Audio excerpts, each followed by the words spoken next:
Entonces grabo la clase. A ver, jóvenes, he estado dándole un poquito de vuelta a ese asunto de buscar un libro que, que también le tome en cuenta pues, la parte conceptual de la mecánica cuántica, también aparte pues, de la parte matemática, la que hemos trabajado hasta ahora. El libro de Cohen Tanaye es un clásico, un buen libro, excelente, muy exigente, muy bueno. Lo que pasa es que de pronto se extiende mucho y abarca temas adicionales que de pronto oscurecen la parte conceptual. Entonces, a ver, he decidido más bien inclinarme por este otro libro. Aquí se los muestro. Buen libro. Es un libro muy conceptual, pues también tiene su exigencia matemática. Es un libro muy nuevo, muy nuevo, publicado este año, en el 2020, la segunda edición. Creo que la primera no tiene más de un año, 2 años de existencia. Es de un autor, creo que alemán, holandés, creo. Me parece eh, un libro que pues, recoge las dos cosas, la parte conceptual y la parte matemática. Y de Profe, una perdón, manera, sí, dígame. ¿usted nos podría compartir el libro, por favor? Es que yo lo estuve buscando, pero solo encontré el de No Nonsense Quantum Field Theory. Es, es que ese libro realmente no tiene, no hay. Yo tengo el libro. Ah, ya. Lo que estoy haciendo es escanearlo y poco a poco. Lo que sí Ah, listo. puedo de pronto es compartir con ustedes estas notas. Este documento escaneado no es el mejor, no es lo mejor, porque no, realmente como está nuevo no lo encuentra uno tan fácil. Es del 2020, Ah, bueno, muy profe. complicado. Me parece un buen libro. Incluso aquí el título, ¿no? Mecánica cuántica sin sentido, ¿verdad? Digamos con sentido, ¿no? Una traducción más, eh, más españolizada. No nonsense. Bueno, eh, pues sí. Entonces voy a tratar de meterme por este lado. Realmente he estado dando vueltas al asunto y me parece buen libro, para que ustedes lo lean con detalle. Es muy claro, muy sencillo.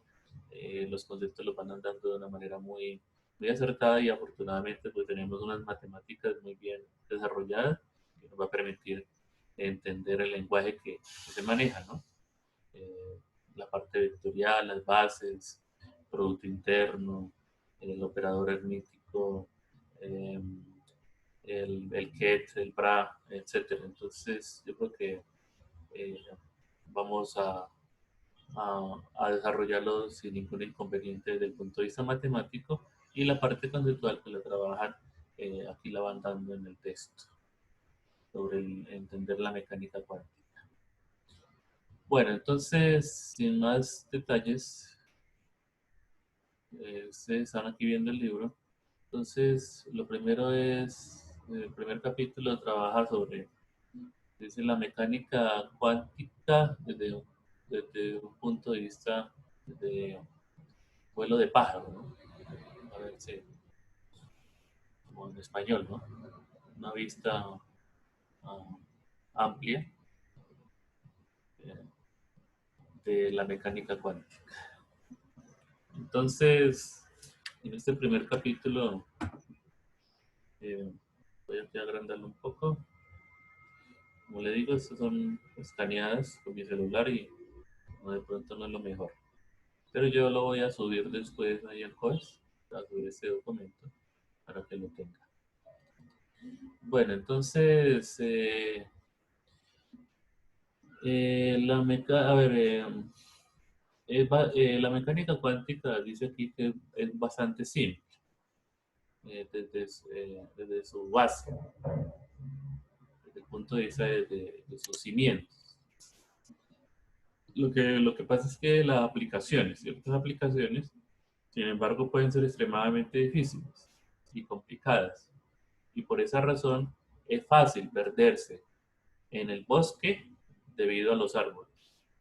O sea, en otras palabras, las matemáticas a veces, eh, aunque son obviamente necesarias e importantes, a veces se mete uno mucho con la parte matemática, las demostraciones, toda esa complejidad matemática, y se le olvida la mecánica cuántica por la complejidad de las matemáticas. Eso es lo que dice aquí. Se pierde en el bosque debido a los árboles. Bueno, entonces es lo que de pronto trata el libro de evitar, ¿no? Los compliques matemáticos para que podamos ver la mecánica cuántica en su esencia. Entonces, en este primer capítulo, pues trabajarán varios conceptos,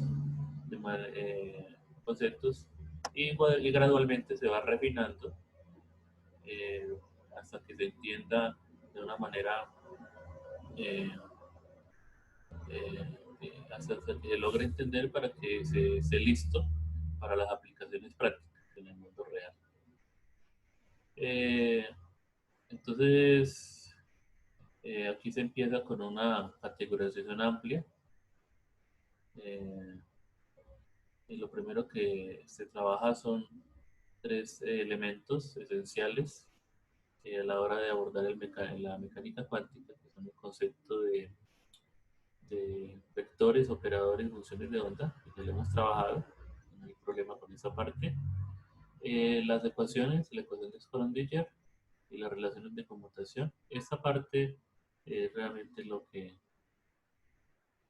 vamos a ver. Creo que no estoy abriendo el que es. A ver, un momentico aquí, vuelvo y abro el documento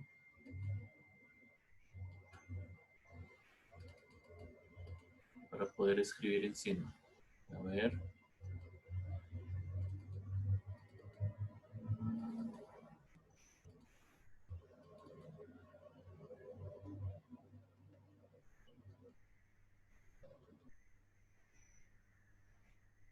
para poder. Estaba abriendo el programa que estaba usando el programa adecuado. Bueno, entonces ahora sí. Bueno, entonces, a ver. Eh, entonces, luego, pues la ecuación, ¿no? Como le mencioné, la ecuación de Schrödinger, que aquí la vamos a dar, pero obviamente después de explicar mejor, hay que ir familiarizándose con esa ecuación y las relaciones de computación, que es algo que tiene que ver con los operadores. Y también las herramientas, que son las autofunciones, autovalores y valores esperados. Eso también ya lo hemos trabajado desde el punto de vista matemático y lo tenemos bien claro. Entonces, hay, eh, en los libros introductorios de la mecánica cuántica, pues hay muchos conceptos que se discuten, eh, comunes a todos los libros. Sin embargo, estos solamente son importantes si deseamos describir sistemas específicos. Profe, Y, perdón, pero, sí, diga, aló, es que aló. no se está viendo la pantalla. Ay, perdón, perdón, se me Es olvidó. que no se ve la pantalla, profe. Sí, sí, sí, tiene toda la Sí, razón. Lo que pasa es que me salí y volví a entrar y me olvidó compartir. Ahora sí la está viendo. sí, profe, ya, gracias. Bueno, ven ahí con ustedes. Bueno, aquí tengo otro problemita y es que me está tapando. Ay, a ver,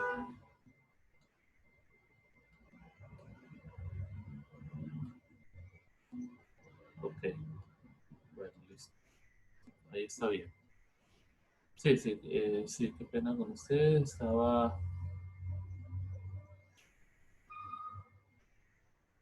está viendo bien? ¿El tamaño de la letra está bien o más grande? Sí, ahí se ve bien, profe. Bueno, listo. Entonces le estaba comentando eh, que, bueno, en la mecánica hay muchos conceptos, pero algunos son de pronto de interés muy específico. Y por el momento pues, necesitamos conceptos más generales, ¿no? Para entender la estructura eh, de la teoría, estructura general de la teoría. Entonces, eso es lo que vamos a hacer en este primer capítulo. Eh, eh, Ver los conceptos fundamentales de la mecánica cuántica, sus herramientas y las ecuaciones. Y no preocuparnos si no se entiende todo de inmediato. Nuestro objetivo es solamente eh, tener una idea amplia, ¿no? Un overview. Y, y en cada idea mencionar que será discutido en más detalle más adelante en el libro. Entonces, bueno, así generalmente empiezan los libros, ¿no? Con un overview. Así empieza el Point Analysis. También es un buen libro. Entonces, hablaremos de varios conceptos que necesitamos para describir la mecánica cuántica. Bueno, el primer concepto es que en mecánica cuántica, describimos un sistema usando el vector de estado. Esa es la función de onda, vector de estado. Bueno, la función de onda no es exactamente el vector de estado. Ahorita les explico por qué. Aunque se usa, ¿no? Dice función de onda, vector de estado, pero realmente la función de onda ya se refiere a, a las componentes cuando uno lo escribe en términos de los vectores de posición, ¿no? Entonces, de pronto es la diferencia, ¿no? Aunque son muy parecidos, obviamente, ¿no? Es como cuando uno trabaja con un vector y escoge una base, entonces ya con la base escribe las componentes del vector en esa base. Entonces, pero si uno cambia la base, obviamente va a tener unas componentes diferentes. Entonces, cuando uno dice función de onda, se refiere a la base de los vectores de posición, ¿no? Entonces, ya estamos, cuando decimos función de onda, ya estamos de una manera escogiendo la base. Entonces, ese es el detalle. Bueno, entonces, un estado vectorial, a ese estado se le conoce como objeto, ¿no? También lo hemos discutido, objeto, ¿no? El estado vectorial, objeto. Entonces, en la estructura de la mecánica cuántica, las cantidades pueden ser medidas, las cantidades que podemos medir son representadas por operadores cuánticos. Entonces, aquí está un operador cuántico, vamos a llamarlo OGOR. Ese gorrito que está aquí arriba significa operador, un operador. Es un operador que actúa sobre este espacio vectorial, ¿no? Sobre el espacio vectorial de los estados vectoriales del sistema, ¿no? Bueno, entonces, este hecho es codificado en relaciones de conmutación canónicas como estas, ¿no? Más adelante lo vamos a trabajar. Es una relación de conmutación muy conocida. Creo que ya en la mecánica cuántica, en el repaso de la matemática lo hemos trabajado. Aquí está el operador momentum, este es el operador posición, con sus gorritos, son operadores. Eh, si aquí dice P gorro, y denota el momento, el operador momento en la dirección I. Tenemos tres direcciones. Eh, la dirección X, Y, Z. Entonces, aquí la dirección Y en general. Lo mismo para el operador posición.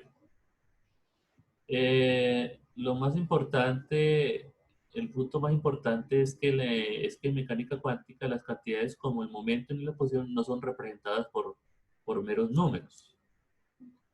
Porque si fueran números, entonces esto conmutaría. lo cual no es cierto, mire que no conmuta. Este es el operador conmutador, entonces esto no da cero, da esta cantidad, que es cero en algunos casos, pero no siempre. Entonces, aquí muestran un ejemplo, que si fueran números, entonces pues ese producto daría, esta relación de conmutación daría cero, lo cual no es cierto. Entonces los operadores no son simplemente números. Y pues sí, obviamente como lo sabemos, ¿no? Actúan sobre un espacio vectorial y como se ve, no necesariamente conmutan. Entonces, eh, cuando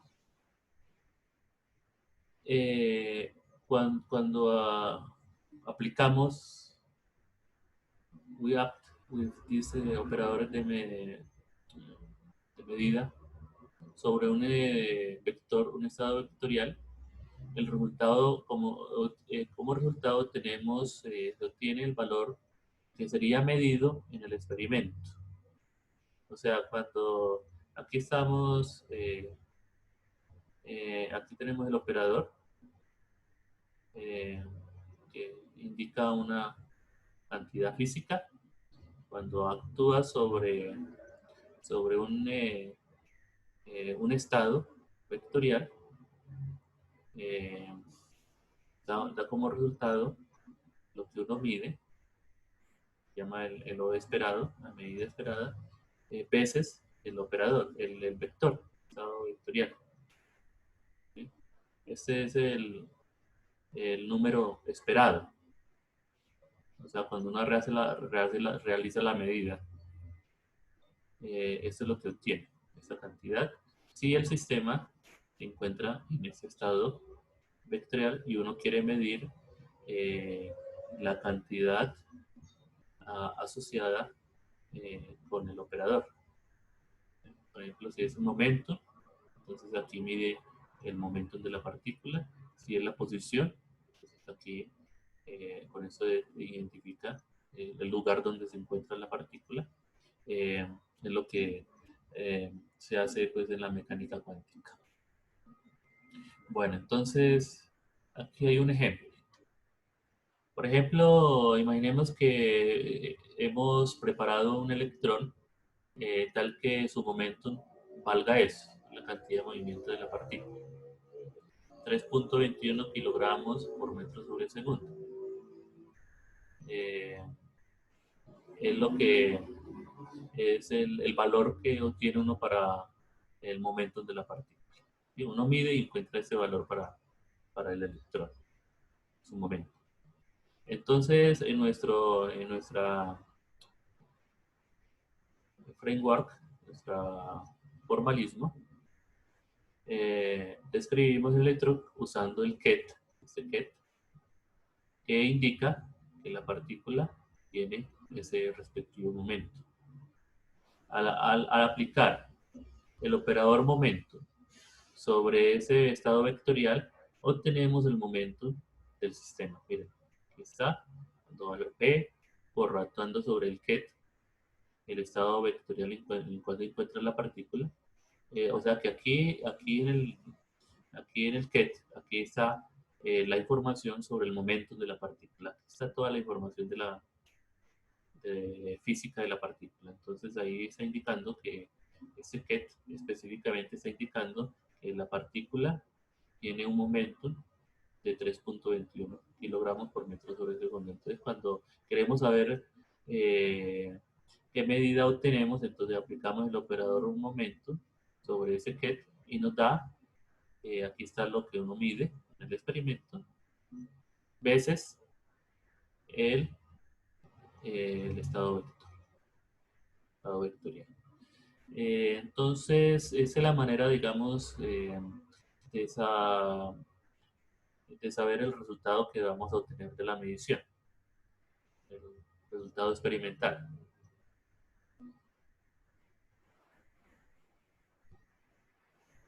El resultado experimental.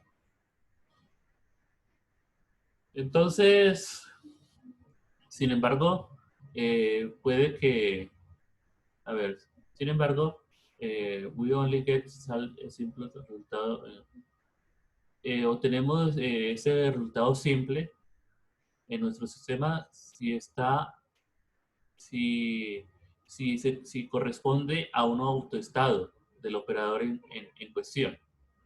O sea, nos dio este resultado simple porque este get es un autoestado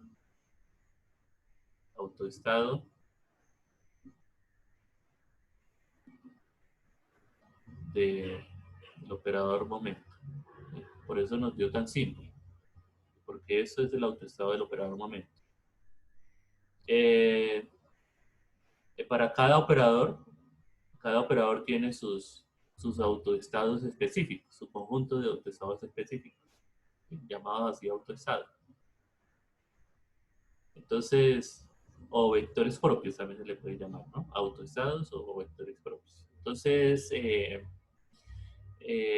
cada operador tiene sus propios vectores propios, ¿no?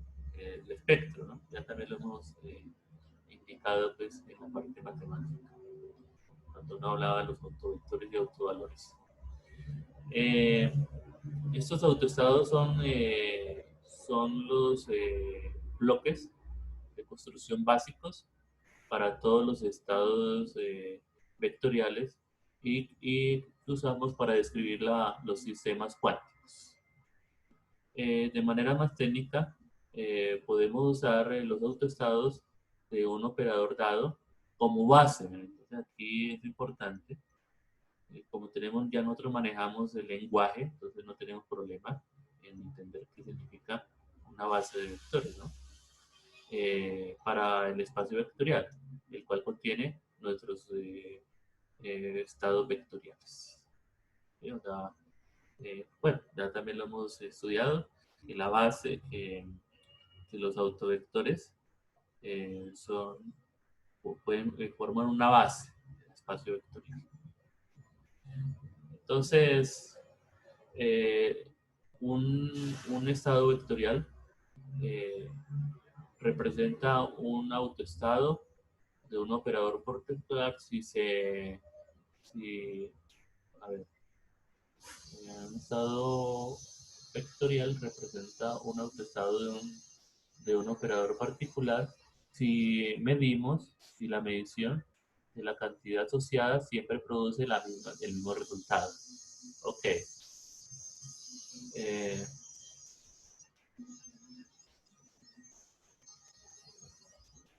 sí, o sea, cuando uno mide digamos, el momento y te da el mismo resultado en la medición, entonces, ¿por qué? Corresponde a un autoestado de ese operador. ¿Sí? Por ejemplo, aquí medimos el momento y siempre nos va a dar lo mismo. Cuando medimos el momento, siempre van el mismo valor, el mismo valor. Entonces, podemos decir que estamos, ese estado vectorial corresponde a un autoestado del operador. Estamos midiendo. Aquí está precisamente el operador actuando sobre el autoestado, nos da el autovalor por el autoestado. Entonces, pero resulta que, que no siempre estamos en un autoestado puro, sino que normalmente tenemos, cuando un sistema se encuentra un estado vectorial, un sistema se encuentra un estado, bueno, tiene asociado su estado vectorial, normalmente es una combinación lineal de los autoestados. Aquí está precisamente, aquí tenemos los autoestados de un operador específico. Aquí tenemos el estado vectorial de la parte del sistema. Entonces, nosotros sabemos que eso es una base, ¿no? Una base. Y como tal, podemos expresar eh, cualquier, cualquier estado vectorial en términos de esta base. Aquí está precisamente escrito en términos de la base aquí de manera condensada con la sumatoria. Y esta combinación lineal pues me da el, el vector general en un estado cualquiera. Aquí está la base. Eso ya también lo hemos trabajado. Entonces resulta pues que cuando uno hace la medición, de la medición de una cierta cantidad física asociada con el operador. Aquí están sus autovectores, autoestados, autovectores, con sus correspondientes autovalores. Entonces, cuando uno hace la medición de esa cantidad física, pues va a obtener cualquiera de estos autovectores. Porque ya no es un estado simple. Entonces, lo que dice aquí la teoría es que hay cierta probabilidad de que al medir obtenga uno cualquiera de esos autovectores con sus correspondientes autovalores. Entonces, la probabilidad está indicada de medir OI, el autovalor OI asociado con el autovector OI. Probabilidad es esto. Los coeficientes en la expansión de esta base al cuadrado nos da esa probabilidad. Entonces, aquí, por ejemplo, la probabilidad de medir O2 es el coeficiente que acompaña al autovector O2 elevado al cuadrado, ¿no? Valor absoluto. Esta es, esto resume pues uno de los resultados más importantes de la mecánica cuántica, ¿no? El carácter probabilístico, ¿no? Porque normalmente pues cuando uno se prepara un sistema, normalmente puede, el sistema tiene, eh, es una combinación lineal de, de varios autovectores correspondientes a la cantidad física o al operador que vamos a medir o GOR. Entonces, esto significa que si preparamos nuestro sistema en el mismo estado inicial y lo multiplicamos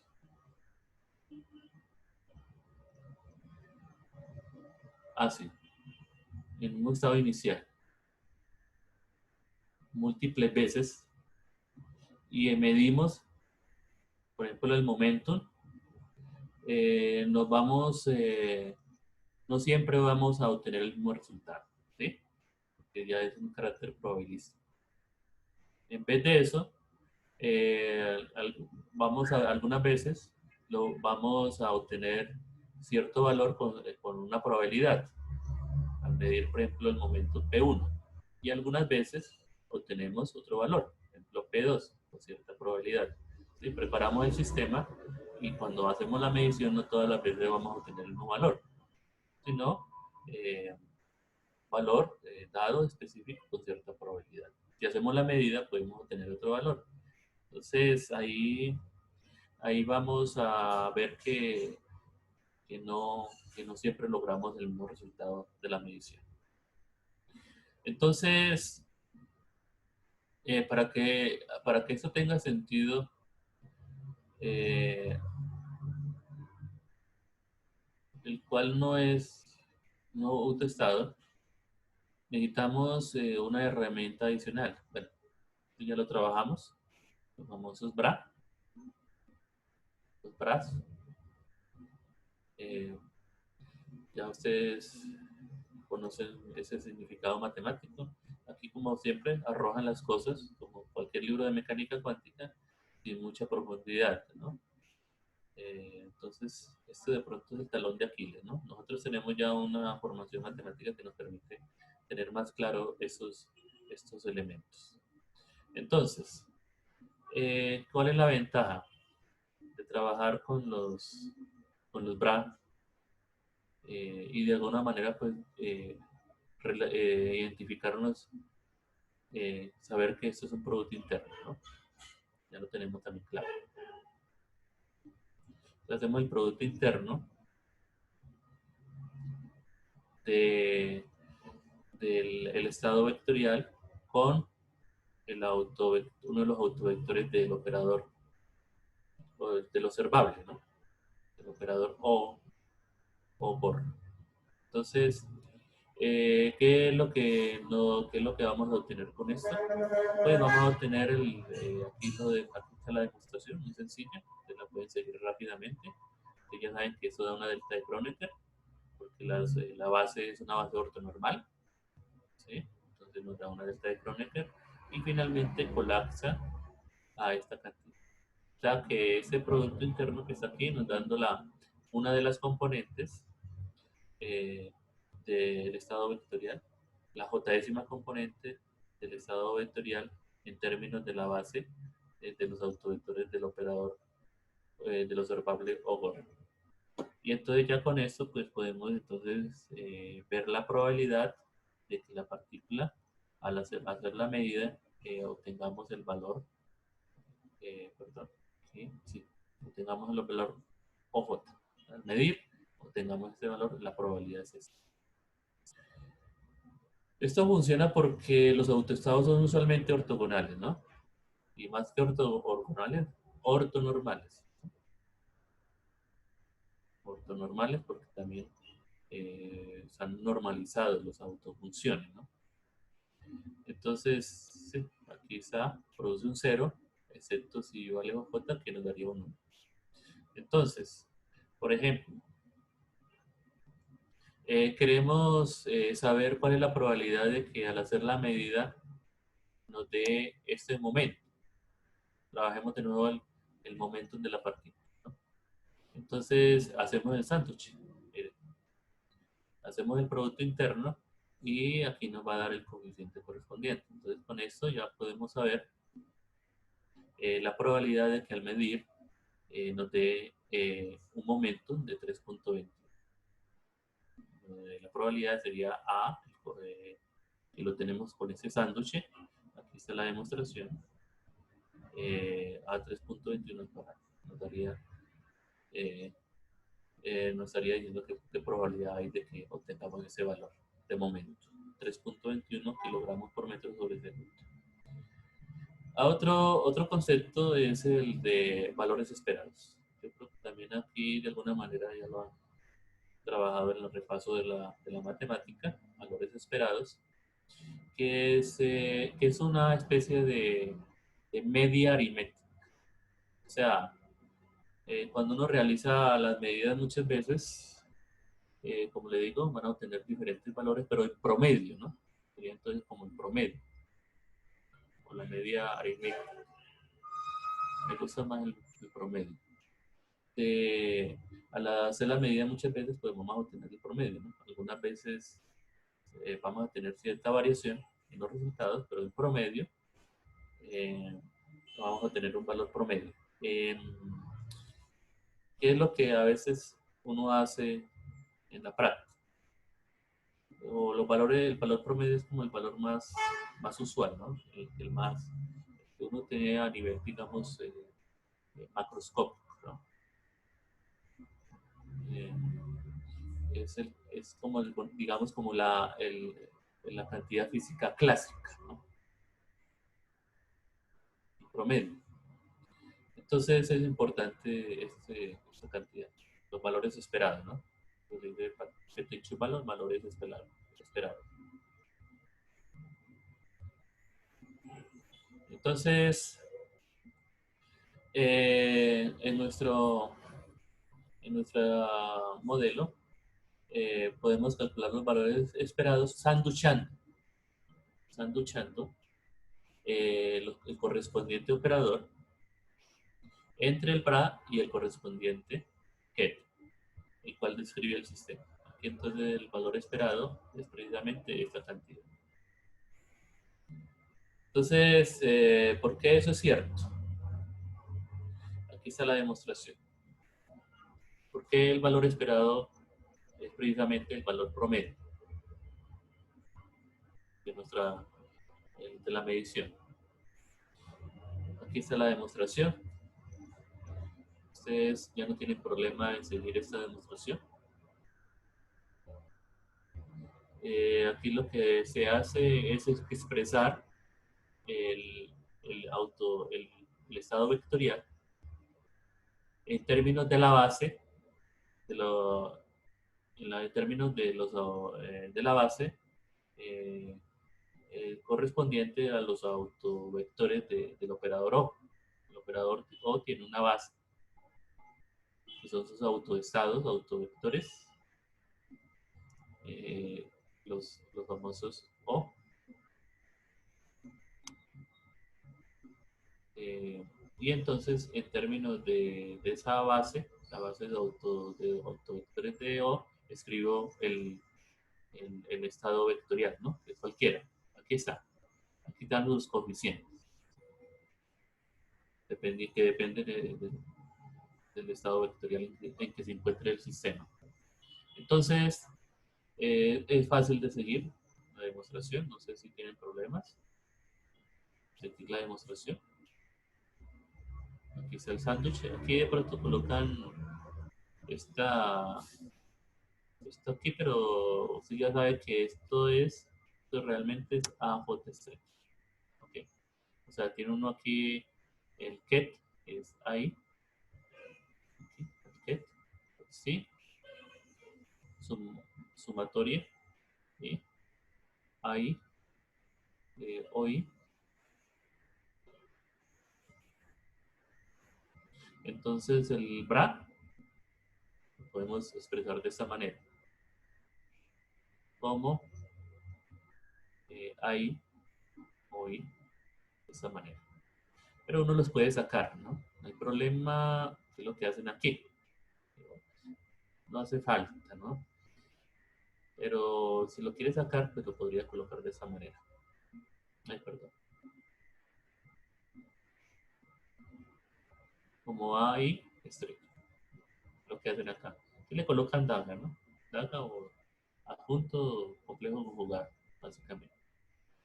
También de pronto aquí esto recuerda mucho a los vectores fila, ¿no? Aquí tenemos vectores columnas, vectores fila, entonces son los daga traspuestos, ¿no? Los, eh, los traspuestos conjugados, que son los daga. Bueno, entonces no creo que haya problema en ver esto, ¿no? Esto, o sencillamente hacen aquí el producto, el sándwich, ahí, hoy, con el operador, que en este caso es ahí, hoy, el estado vectorial, ahí, hoy, el operador. Entonces acá, como esos son autoestados, autovectores del operador O, pues sería sencillamente ahí, entonces hoy, entonces aquí me quedaría hoy veces auto. Aquí también me está faltando la sumatoria, ¿no? Sumamos que, bueno, índice repetido está sumando. Incluso podríamos cambiarle los índices, ¿no? Por otros. J, aquí como para que no. J. Entonces, para no. Aquí quedaría hoy, ahí, hoy.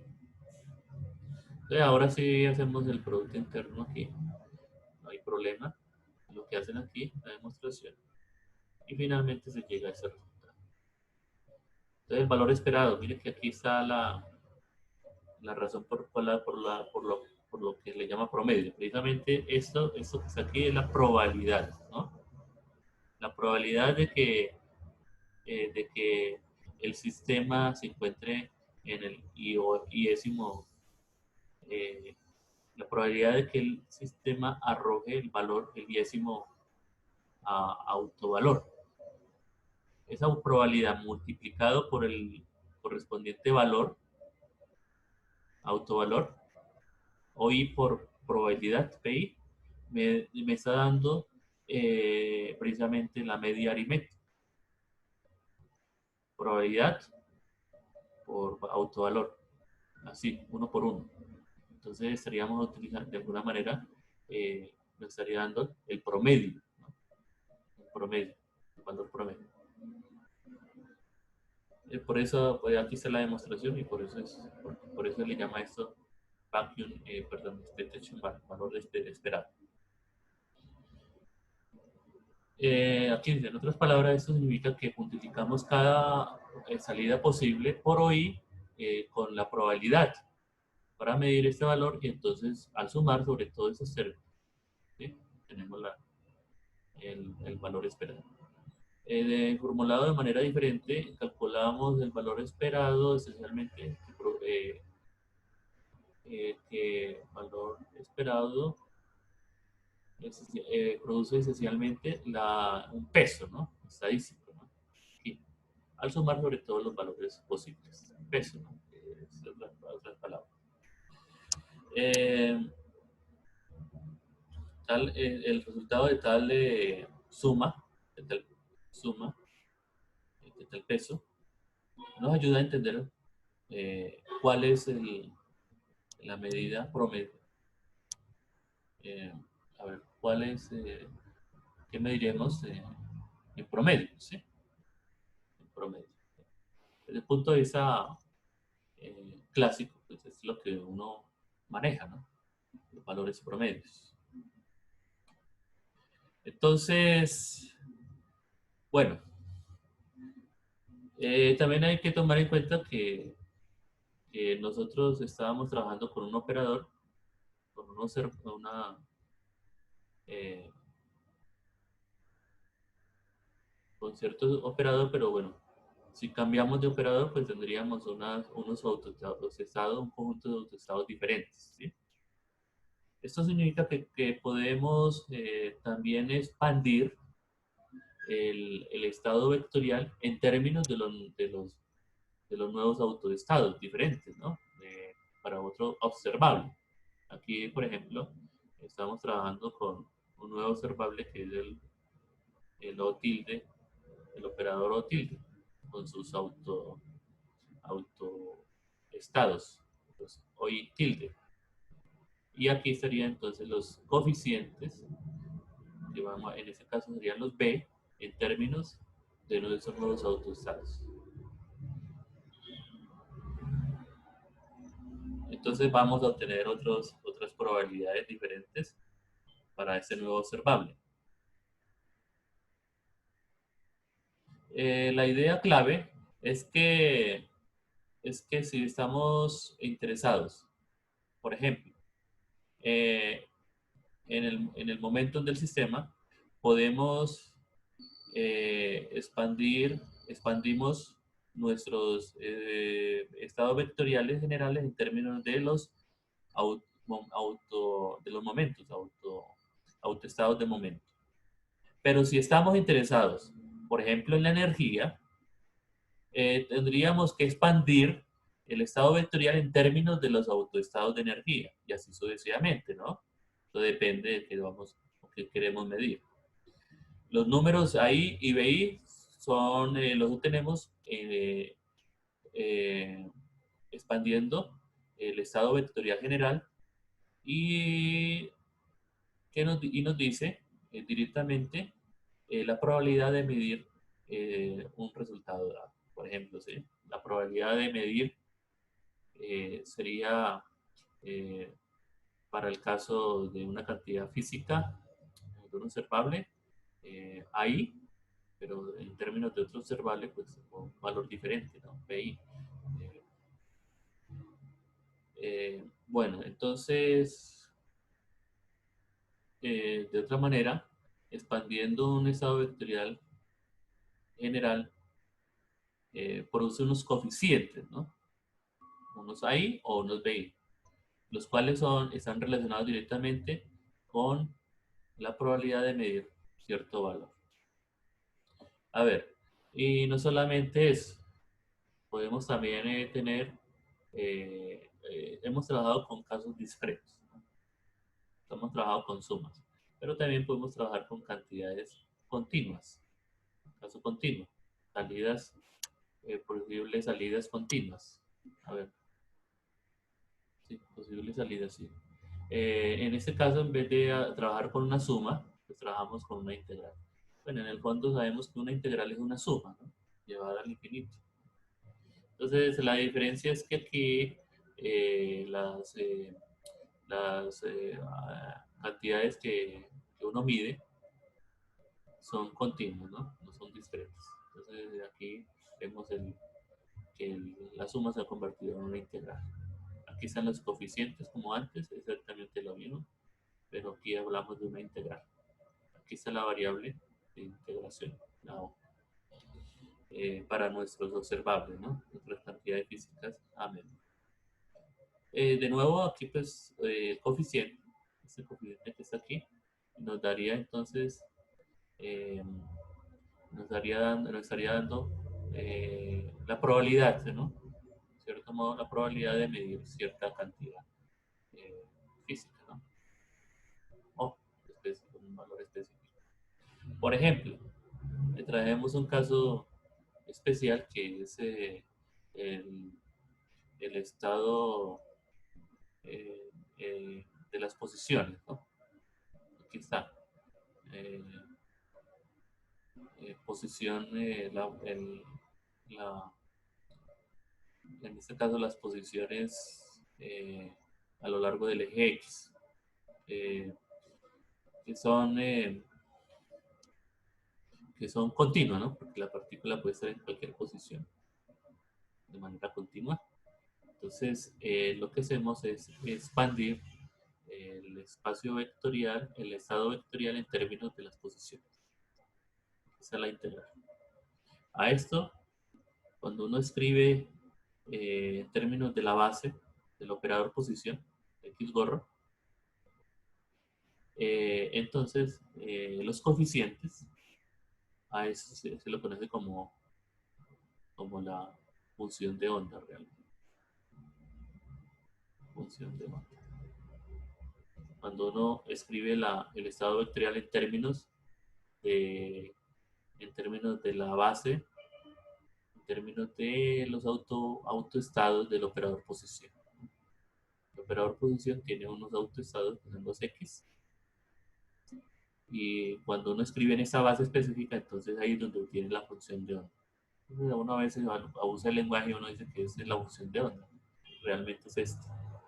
Este es el estado vectorial. Aquí estamos no estamos indicando una base, ¿sí? Mientras que aquí sí estamos indicando que es en la base, escrito en términos de la base, de los autoestados del operador posición. Ok. Entonces, de manera análoga podemos describir un vector B usando coeficientes específicos en alguna base, ¿no? Dada. Podemos usar, por ejemplo, eh, la phi X para describir el sistema. A ver, sí. Aquí está explicando la base, pero podemos escoger una base diferente. Okay. A ver, la evolución del sistema cuántico se describe por la ecuación de Schrödinger. De pronto, por el momento, pues, solamente la vamos a dar. La ecuación de Schrödinger, observen cómo es. Es la manera en que evoluciona el estado vectorial del sistema. Aquí a la izquierda vemos unas cantidades como el I, el H barra, la derivada, esta es la derivada con respecto al tiempo, o sea, derivada parcial. Aquí tenemos una derivada con respecto a las variables x, y, z, a los x, y. Esta segunda derivada, ¿no? Dos veces. Está aquí. H barra al cuadrado y menos. Esto que está aquí, la m, la masa de la partícula.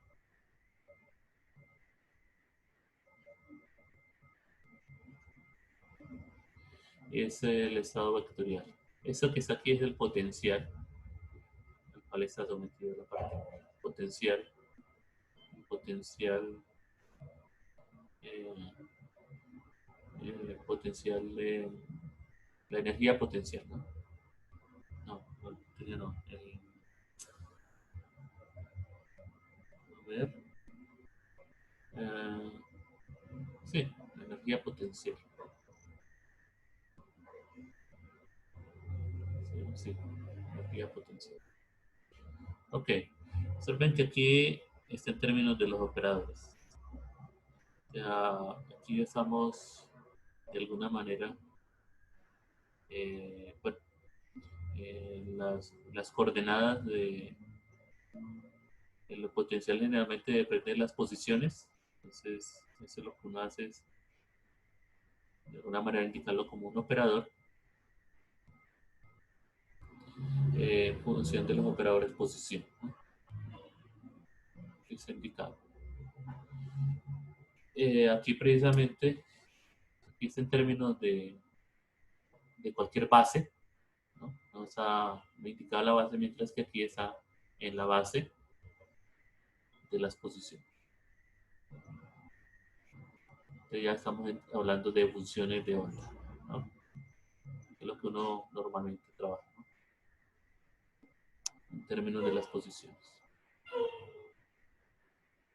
Hay que resolver esa ecuación diferencial. Entonces, básicamente, digamos que uno de los trabajos más complejos y más difíciles es precisamente resolver esa ecuación diferencial. Por eso aquí es donde de pronto uno se pierde, ¿no? Se pierde en el bosque debido a los árboles, ¿no? Porque si uno se pone, enfrasca mucho en este tipo, en solucionar estas ecuaciones y se vuelve un problema muy matemático. También obviamente es muy importante, pero entonces de pronto se pierde la parte conceptual. Bueno, entonces, sí, con esta ecuación eh, a la mano, la principal tarea de mecánica cuántica es resolverla para diferentes sistemas, diferentes potenciales. Como un resultado, obtenemos funciones de onda las cuales describen el sistema cuántico en cuestión. Y los cuadrados de los valores absolutos de tales funciones de onda nos dice dónde podemos esperar encontrar la partícula en el sistema. ¿Sí? Entonces aquí está un ejemplo, ¿no? Tenemos aquí un pozo de potencial. Eh, la partícula, vemos que la partícula tiene preferencia por encontrarse en esa región, y a medida que nos alejamos, la probabilidad de encontrarla es menor. Y ya por aquí finalmente deja, deja de aparecer. Hay cierta probabilidad de la función de onda al cuadrado, ¿no? Eso tiene que ver con los coeficientes, ¿no? Que mencionamos acá, ¿verde? Que es al cuadrado.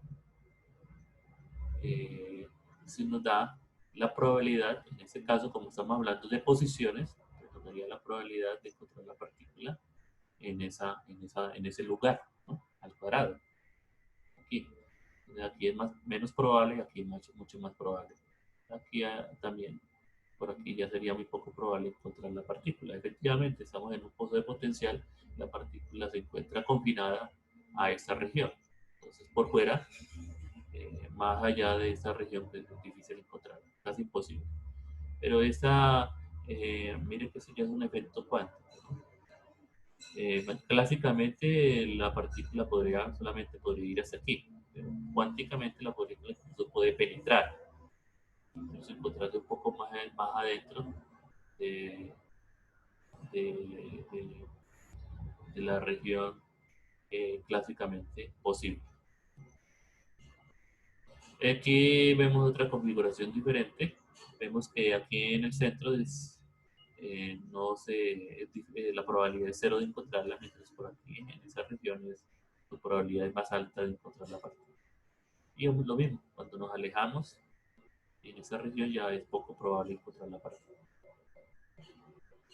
Estos pozos de potenciales los vamos a trabajar pues, más adelante en mayor detalle, ¿no? Esto es solamente para interpretar qué nos está diciendo esa función de onda, ¿no? ¿Qué nos está diciendo, no? Tiene que ver con eso, ¿no? Porque la función de onda estamos expandiendo en términos de la base del observable, el operador de posición, ¿no? El observable de posición. Entonces, por tanto, eso nos estaría dando la probabilidad de encontrar la partícula en cierta posición. Porque nosotros podríamos también trabajar en otra base, por ejemplo, podemos trabajar en la base de los momentos, ¿no? De los de P, que sería phi barra P y de P, aquí P, perdón. Entonces acá es en la base del observable momento, aquí serían los P. Entonces esto nos estaría dando la probabilidad de que la partícula tenga cierto momento, ¿no? Cierto momento P. Cuando uno dice phi barra P al cuadrado. Entonces hay que tener cuidado pues con la función de onda, ¿no? Cuando uno dice función de onda está hablando de posiciones, porque podría ser la base de los momentos y así sucesivamente, ¿no? En otras energías, momentos angulares, etc. Entonces eh, hay que tener cuidado con eso, pero afortunadamente nosotros ya tenemos cierta familiaridad con las bases, ¿no? No tenemos problema. Bueno, entonces pasamos al segundo capítulo, características esenciales de la mecánica cuántica, características cuánticas esenciales de la características cuánticas esenciales. Bueno, ¿qué es lo que significa cuando uno dice cuántico? Entonces, eh, primero,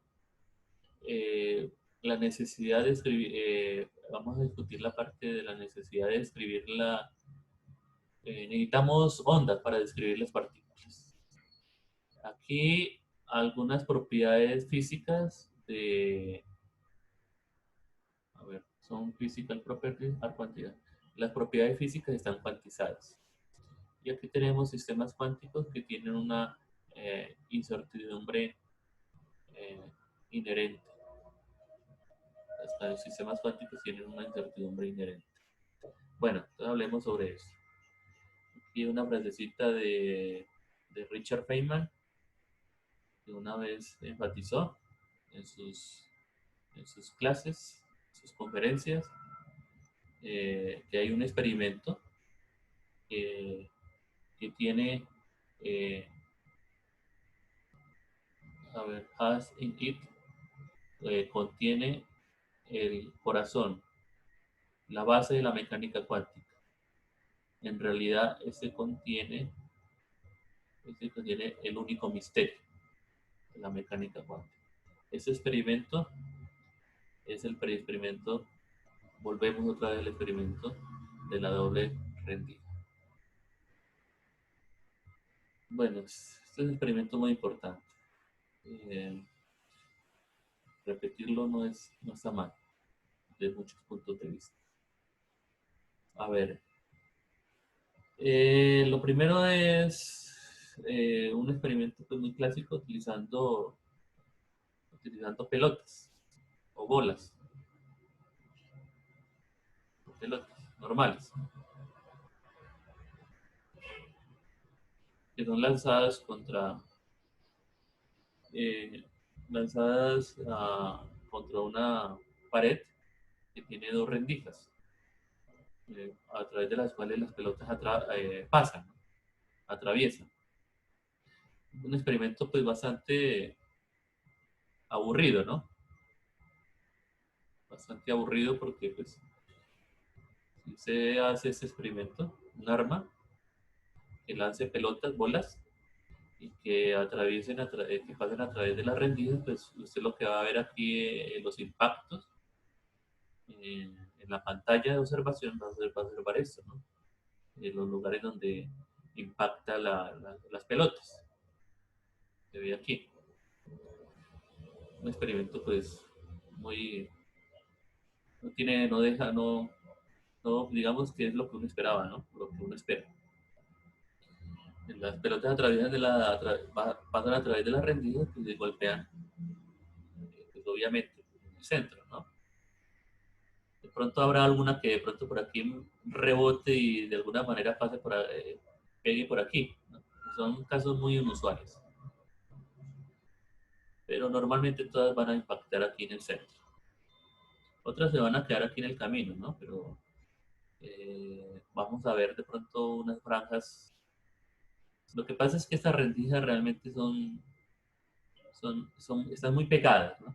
se magnifican, pero realmente esa rendija y estas dos están muy pegadas, muy estrecha la región.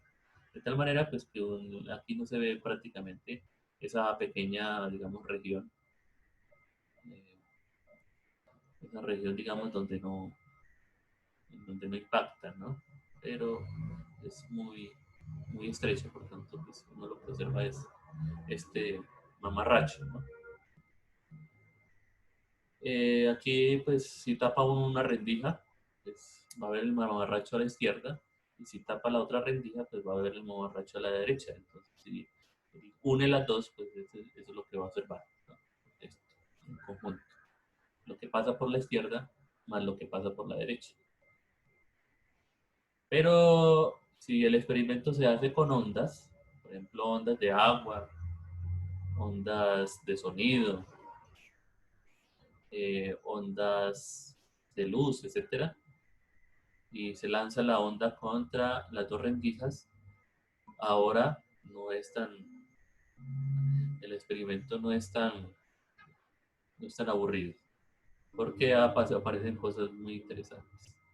Y lo que pasa es que cuando la onda llega aquí a las rendijas, cada una de esas rendijas se vuelve una fuente de ondas. Entonces esas ondas al llegar a las paredes hay unos patrones de interferencia, ¿no? Esos patrones se deben pues que a las ondas en ciertas regiones hay una interferencia destructiva y en otras una interferencia constructiva. Entonces finalmente uno lo que observa son franjas. Esto es un fenómeno muy conocido, que lo han trabajado ustedes mucho, lo han visto mucho. Eh, este tipo de patrones, ¿no? Interferencia eh, desde el punto de vista de onda, ¿no? En el electromagnetismo me imagino que lo han trabajado. Bueno, interferencias, pues obviamente que eso se ve muy fácil, se explica muy fácilmente pues, debido a la interferencia, ¿no? Patrones de interferencia. ¿No? A ver, aquí hay una, como se dice, hay un solapamiento, traslapamiento de las ondas y al sumarse, pues presenta ese patrón de interferencia sobre la pantalla. Pero la pregunta aquí, what does all this have? ¿Qué tiene que ver esto con la mecánica cuántica? Bien, pues nosotros pensamos en los electrones como bolitas. ¿Sí? Pensamos en los electrones como las famosas bolas, ¿no? O las pelotas del primer experimento. Eso, así vemos a los electrones, como bolitas. Por consiguiente, esperaríamos que al dispararlas contra la doble rendija, obtener un patrón como el de acá, como el de las famosas pelotas. Pero no es así. Aquí la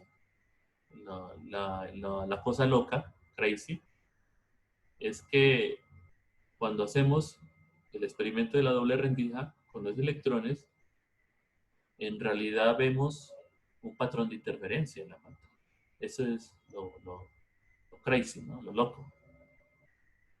O sea, un patrón de interferencia muy parecido a lo que se ve con la luz, con las ondas, ¿no? De sonido, con las ondas, ¿no? En general.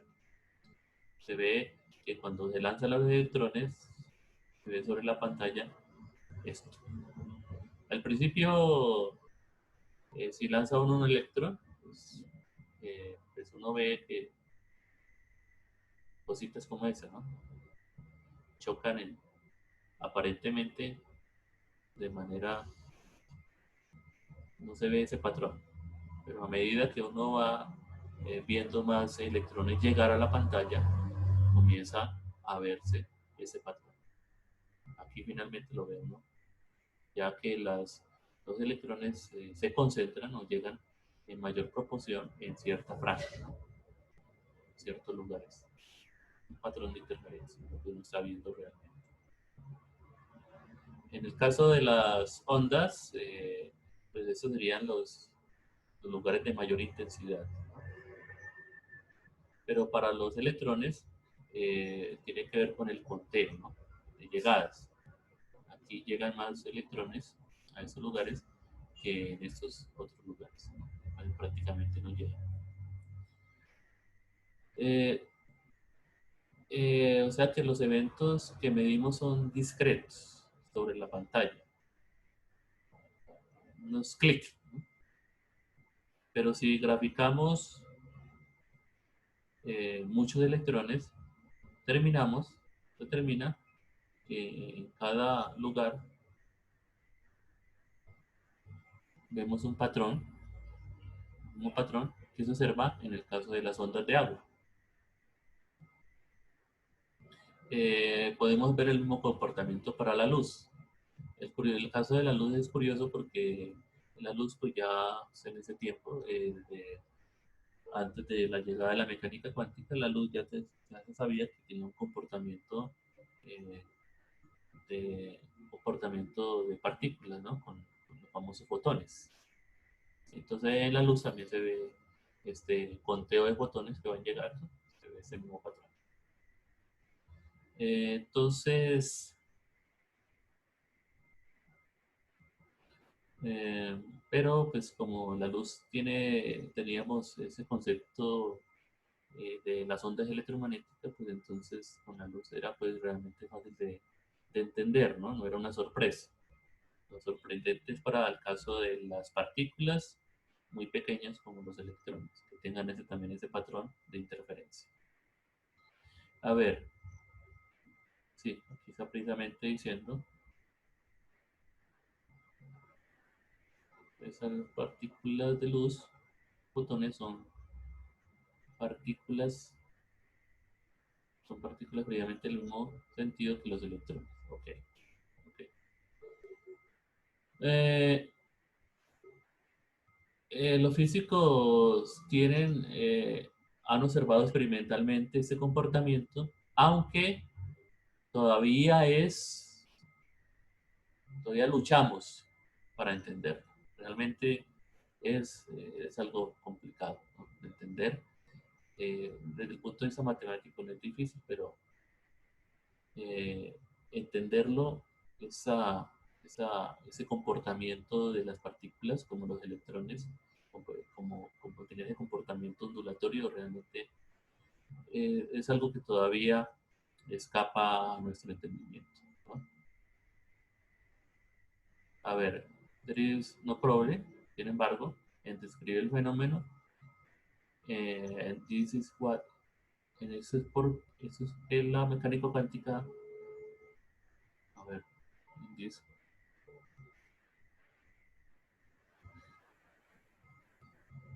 y esto es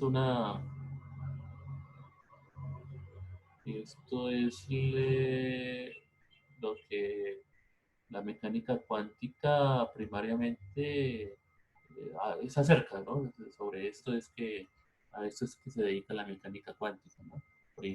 Básicamente, ¿no? A tratar de explicar ese fenómeno.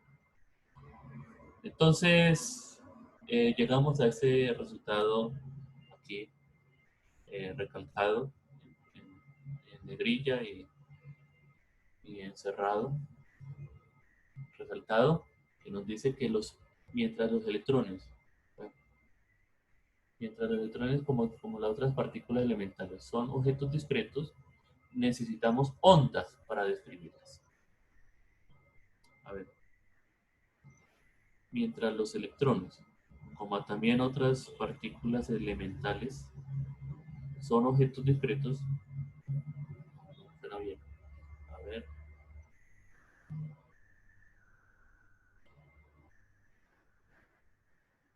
en tanto, ¿no? Pues, en tanto los electrones, como también otras partículas elementales son discretas, son objetos discretos, necesitamos ondas para describirlos.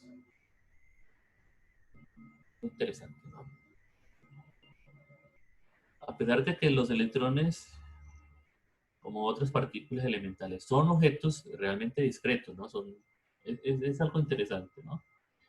para poderlos describir necesitamos ondas. Esto es algo realmente, eh, se escapa pues, a cualquier entendimiento así, a la lógica humana, ¿no? La lógica realmente, que a pesar de que son partículas discretas, no se pueden explicar como partículas discretas, ¿no? Se tienen que utilizar ondas para describirlas. Eso en otras palabras. Aunque aquí dice que no es 100% correcto. Se puede explicar este fenómeno utilizando un acercamiento diferente a las ondas. Precisamente en el capítulo 12 dice que se hace un estudio sin necesidad de utilizar ondas. Y obviamente, ¿no? Por ejemplo, tenemos eh, otras herramientas diferentes a las ondas para describir, eh,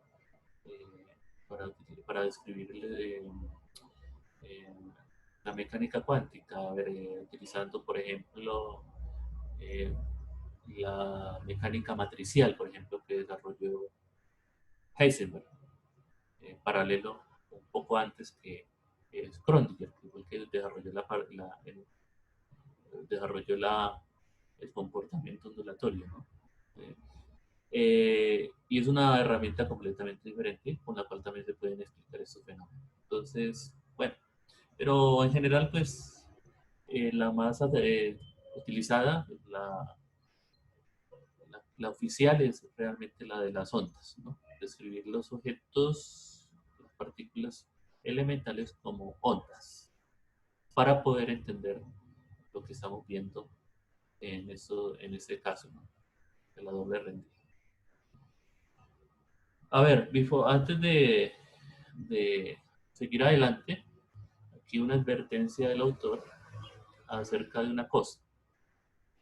Muchos libros incluyen una discusión sobre cosas como la misteriosa dualidad onda-partícula. Esto es un rompedero de cabeza, es una tortura.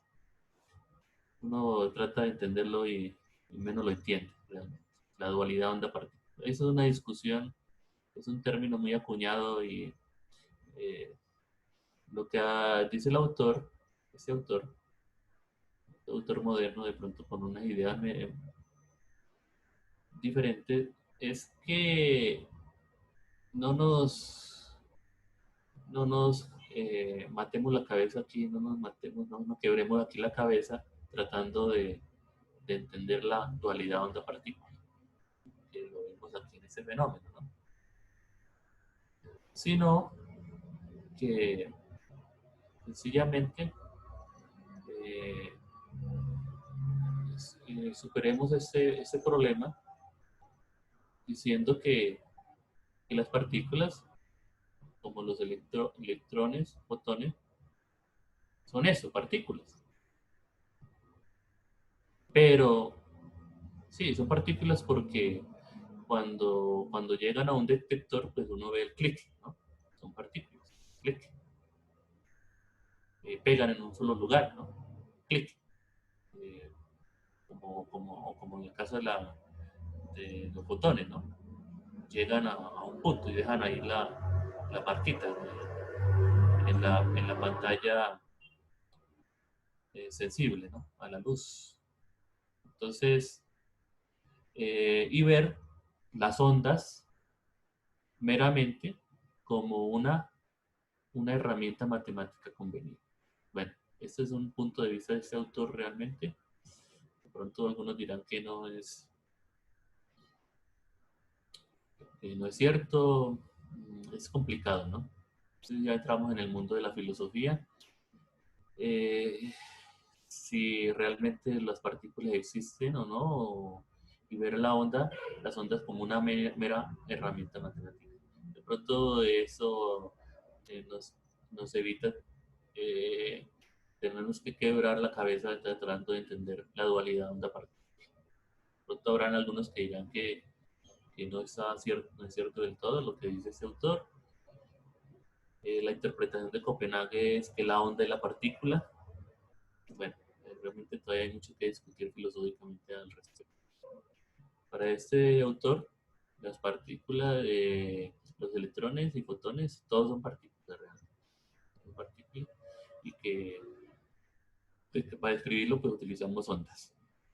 Esto me parece mucho a la famoso video que vimos al principio del curso de que las partículas estaban ahí cabalgando encima de una onda. Las famosas partículas de aceite, ¿no?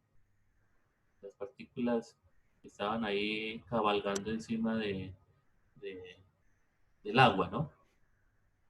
Entonces, me parece que va por ese lado, ¿no? El problema es que entonces la mecánica cuántica, así como la vemos hoy por hoy, pues solamente describe la función de onda. Entonces, ¿dónde está la partícula? Eh, Se menciona aquí. Bueno, realmente eh, complicado, ¿no? Pero ahí pues quedaría como para que de pronto alguien algún día de pronto dé una respuesta a ese problema, ¿no? Y todavía sigue siendo un problema abierto, ¿no? No se puede entender bien la dualidad onda-partícula. Copenhague es la interpretación de Copenhague, que es la que se utiliza por hoy por hoy, básicamente dice que la onda es la partícula y punto. Así de sencillo. Pero entonces, complicado, porque a la hora de manifestarse, la onda se manifiesta como una partícula. Entonces, ahí está el problema, ¿no? Sigue siendo realmente de entenderlo, realmente es algo que es complejo, ¿no? Muy, muy complejo. Bueno, entonces,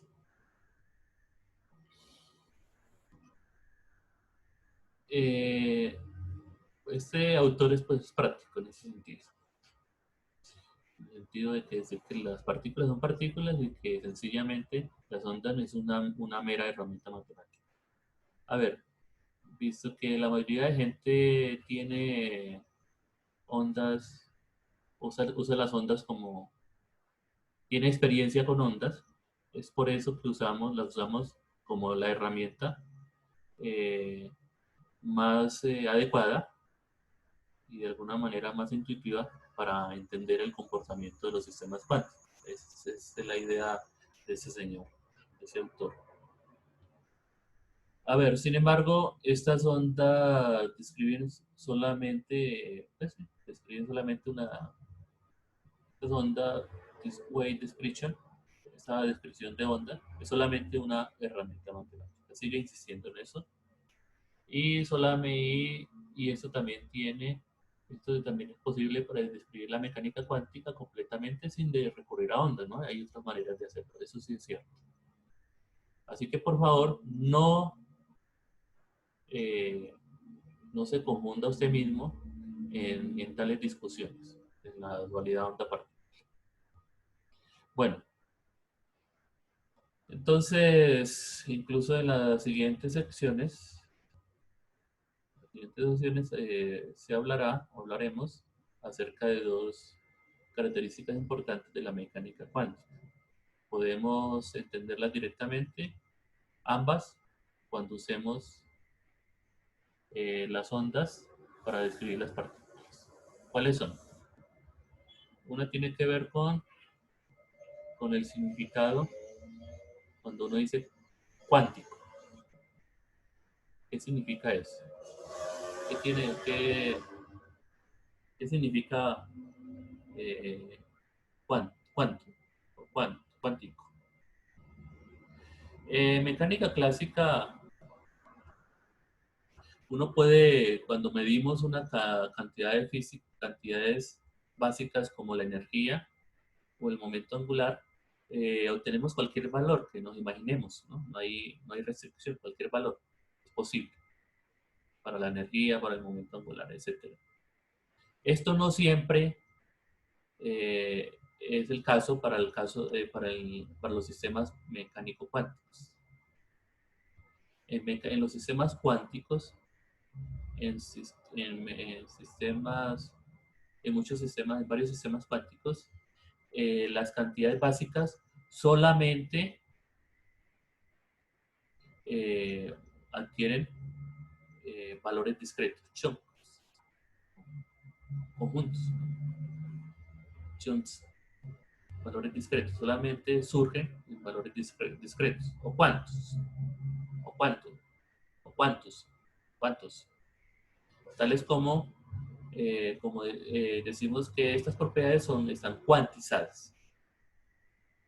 O sea, los sistemas mecánicos, sistemas cuánticos, los valores de las cantidades, las cantidades básicas, solamente pueden tomar ciertos valores o cuantos, ciertos valores discretos o cuantos. Entonces podemos decir que esas propiedades están cuantizadas.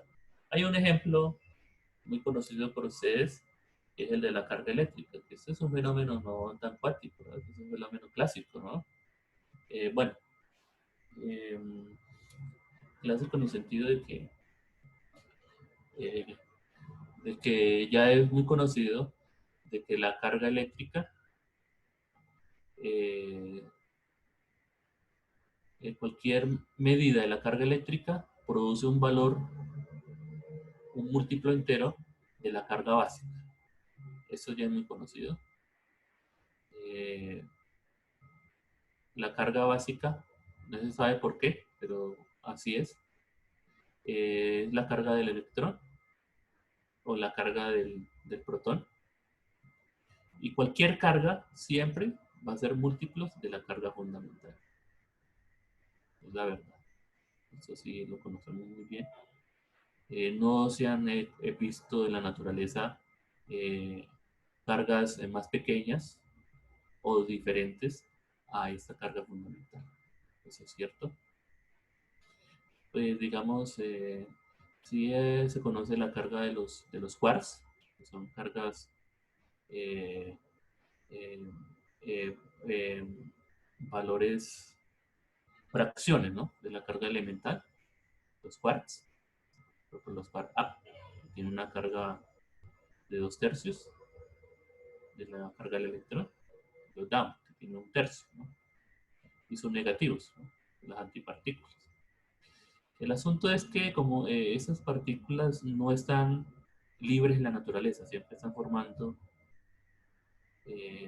unidas formando un núcleo, formando protones, hadrones o mesones. Entonces, a pesar de que tienen una carga diferente, la carga fundamental, al unirse, pues forman cargas elementales de este tipo,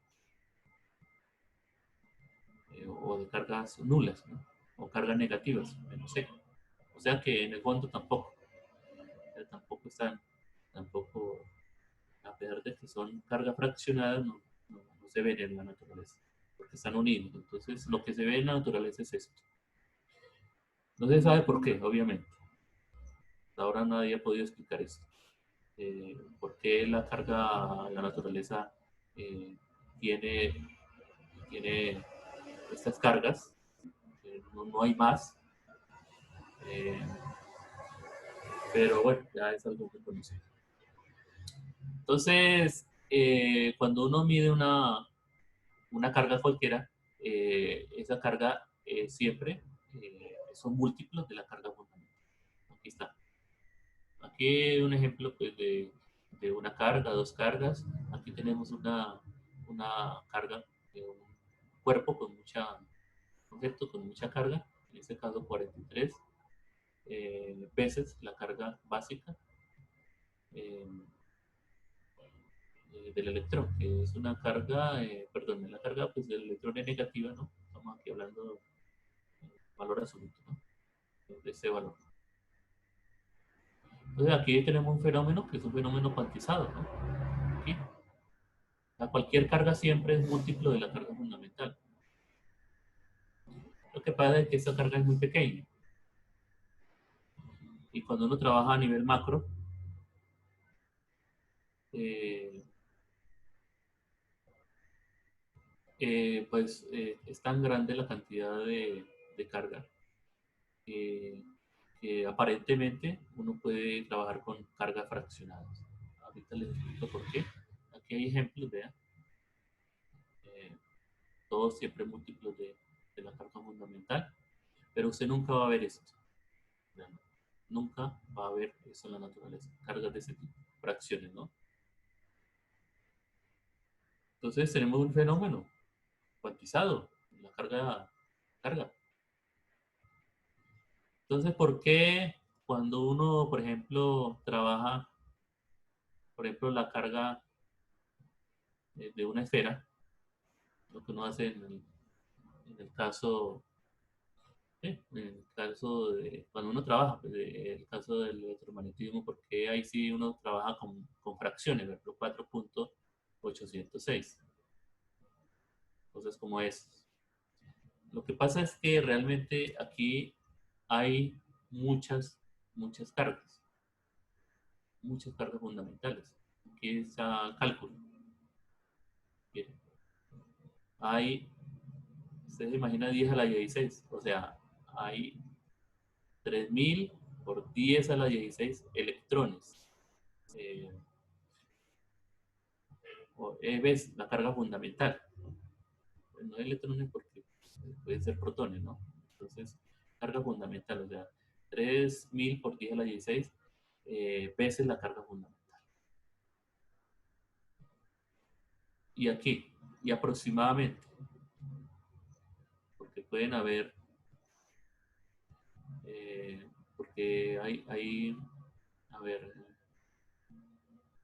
porque aquí realmente, aquí estarían los números reales para indicar la cantidad, si uno tuviera esta cantidad eh, con sus cargas correspondientes, realmente el número tendría uno que escribirlo de esa manera. ¿Eh? O de esta manera.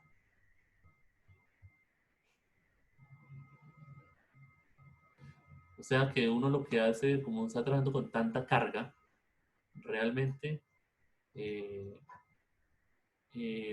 tener un electrón menos, un electrón más es prácticamente despreciable comparado con la cantidad de carga. Entonces uno corta realmente es aquí.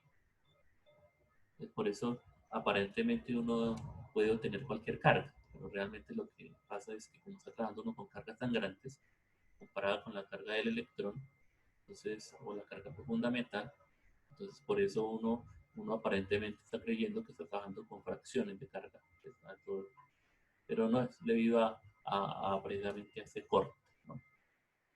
No sé si de pronto me están entendiendo el asunto. Eh, eh, Debido a, o sea, para nivel macro, pues uno realmente no ve esa cuantización, ¿no? Eso es lo que estoy tratando de decir, ¿no? A nivel macro, eh, y pues cuando se hacían los experimentos, era tanta la cantidad de carga que realmente uno no podía ver esos efectos de que había una cuantización de la carga.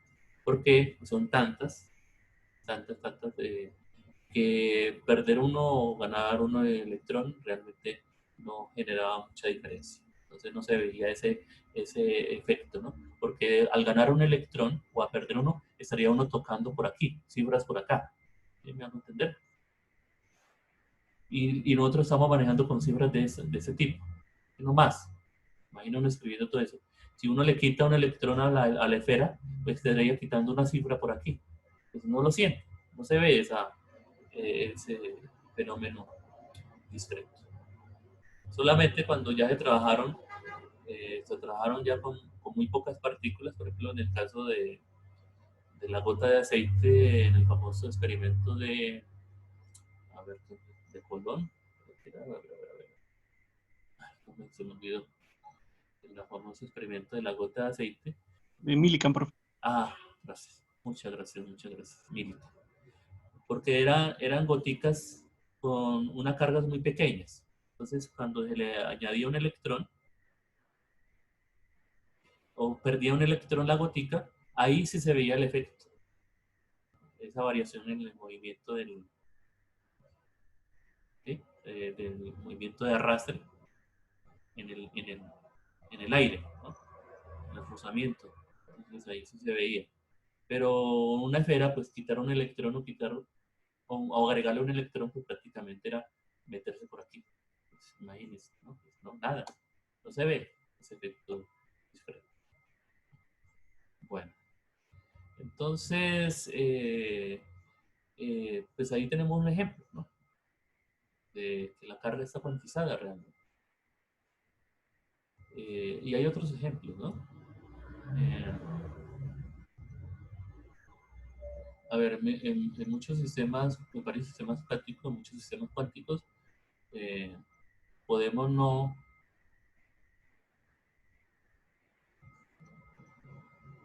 sí, aquí está. Si estamos interesados en los primeros cuatro dígitos, podemos concluir que producimos cualquier carga, ¿no? Que queramos.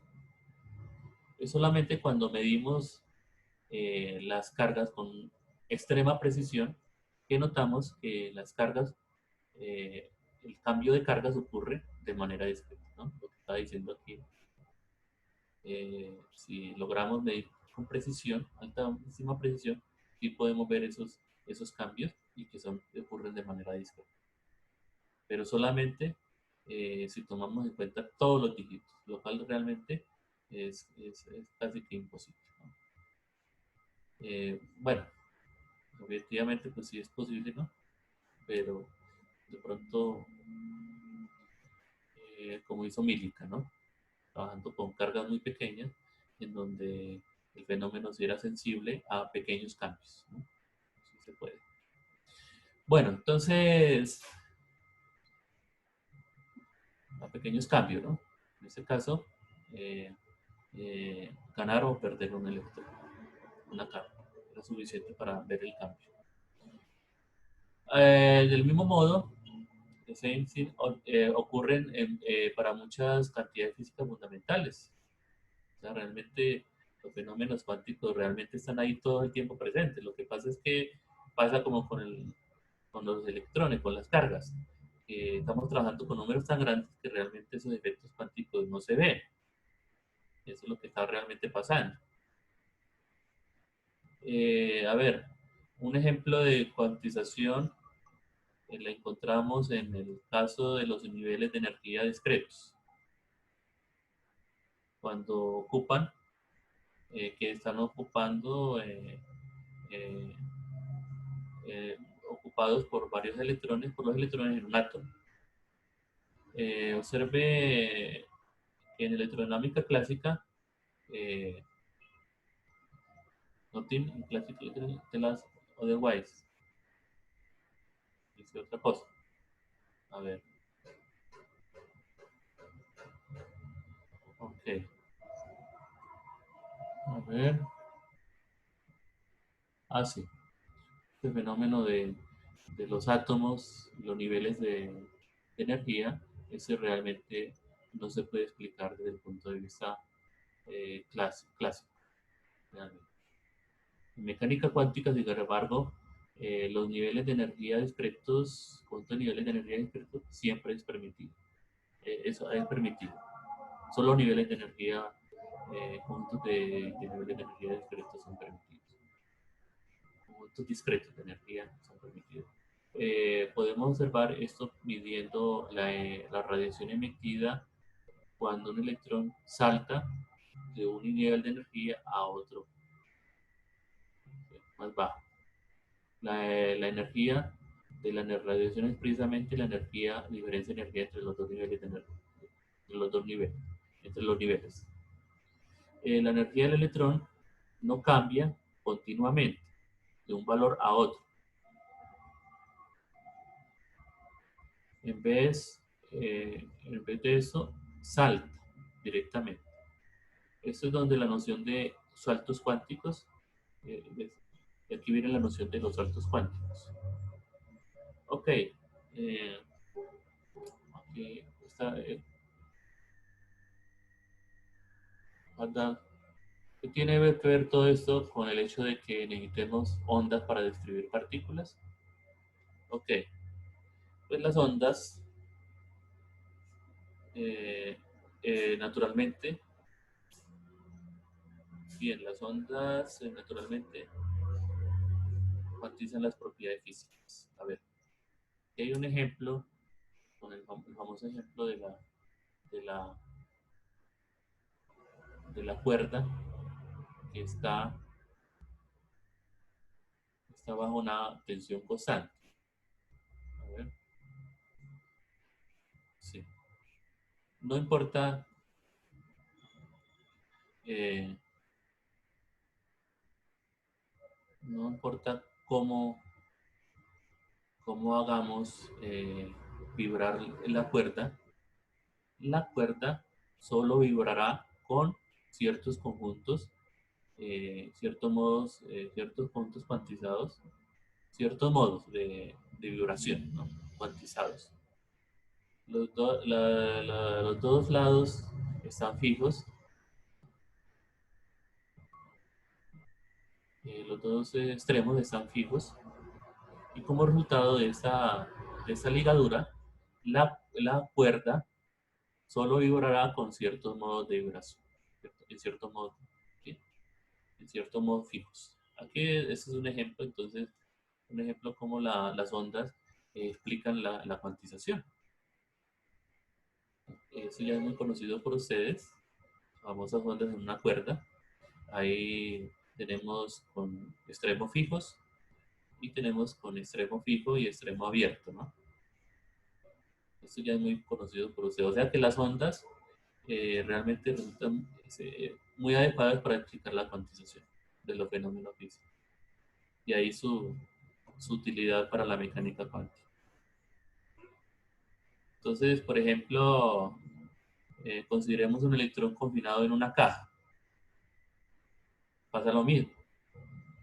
Si el electrón se ve como una onda, entonces confinada en una caja, pues solamente el electrón solamente se le permite ciertos modos de vibración. Miren, pues aquí están.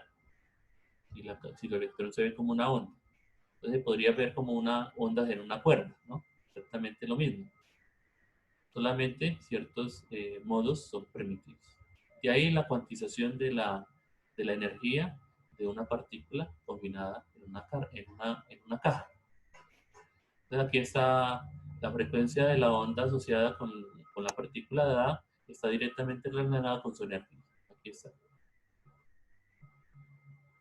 Eh, eh, entonces, si la energía es discreta, pues las frecuencias de vibración son discretas. ¿Sí? Entonces, esa H que está aquí es la constante de Planck y uno puede con esta fórmula determinar conociendo la energía de la partícula y la constante de Planck, podemos determinar la frecuencia a la cual está, sí, entre comillas, la partícula vibrando, ¿no? Como una cuerda, ¿no? La onda correspondiente. Entonces, eh, esta interpretación es una famosa interpretación de Broglie, ¿no? A ver, es la energía de la partícula y es la frecuencia de la correspondiente onda. Esto significa que nuestra partícula en la caja no puede tener valores de energía arbitrarios, visto que solamente ciertos modos de vibración son permitidos, la partícula puede solamente tomar ciertas energías discretas. Bueno, ese es otro punto de vista, ¿no? O la energía está discreta, o también podemos ver, los modos de vibración son discretos, entonces las correspondientes energías son discretas, ¿no? También se puede ver de esa manera. Eh, Esto es como la energía eh, se cuantiza en mecánica cuántica. Este es un acercamiento un poco amplio, como le digo, pero yo creo que ya nos está dando una idea de lo que está pasando, ¿no? Viendo ondas en una cuerda, nos puede explicar por qué las ondas de una partícula, la onda asociada a una partícula, confinada en una caja, también tiene valores discretos, energías discretas. Simplemente podemos entender eso por ahí solamente eh, ah, simplemente podemos entender por qué solamente hay energías discretas, niveles de energía discretas para un átomo. Una, una, visión, un cuadro un poco ingenuo, un poco así muy sencillo, es imaginar los electrones orbitando el núcleo. Clásicamente, cualquier órbita es posible, ¿no? Sin embargo, como si describimos los electrones con ondas, esto ya no es el caso. El electrón orbita, la órbita del electrón corresponden a ondas estacionarias alrededor del núcleo para un radio fijo. Entonces, eh, estamos efectivamente tratando con como algo en una caja. Las ondas deben coincidir en los puntos en los extremos, ¿no? En el punto de partida, eh, en el punto de, en el punto de llegada y en el punto de partida. Y por consiguiente, solamente se permiten ciertos modos de vibración. Aquí está el ejemplo, mire, las ondas estacionarias que se producen como en una cuerda, en donde tenemos un punto de partida y un punto de llegada y deben coincidir. Entonces eso es lo que hace que los niveles de energía, en el caso de un átomo, estén cuantizados, como ocurrieron las ondas en una cuerda. Es obviamente una noción muy primitiva, pero fue la primer acercamiento que se hizo eh, eh, para explicarlo, la cuantización de la energía eh, en, en los átomos. Eh, para resumir, muchas cantidades familiares como la energía, no siempre son continuas. En ciertos sistemas cuánticos solamente aparecen en chunks. Chunks se traduce como, como bulto, ¿no? Chunk, como pedazo, ¿no? Como cantidad, pedazo discretos, ¿no? Como trozos discretos. Cuando esta es verdad, decimos que la cantidad correspondiente está cuantizada. Este hecho no es observable en la vida diaria porque los intervalos entre los valores permitidos, porque los intervalos de los valores permitidos son muy pequeños. Sí, o sea, como el caso de la carga del electrón. Es tan pequeño que a nivel macro, como uno trabaja con tanta carga, realmente esas pequeñas variaciones no se observan. Esos cambios, no es como un continuo realmente. Pero es debido al valor tan pequeño de las cantidades con las que estamos discretas, ¿no? Con las que se trabaja. La cuantización es consecuencia de la naturaleza ondulatoria de las partículas. ¿Ok? Ahí está el detalle. Espero que eso es una visión un poco amplia, pero yo creo que con eso de pronto la parte conceptual se mejora bastante, ¿no? Lo de, aparte pues de la formación matemática. Okay. Bueno, hay unos comentarios interesantes. Entonces dejamos por hoy hasta aquí, muchachos. Eh, Seguimos en la próxima clase trabajando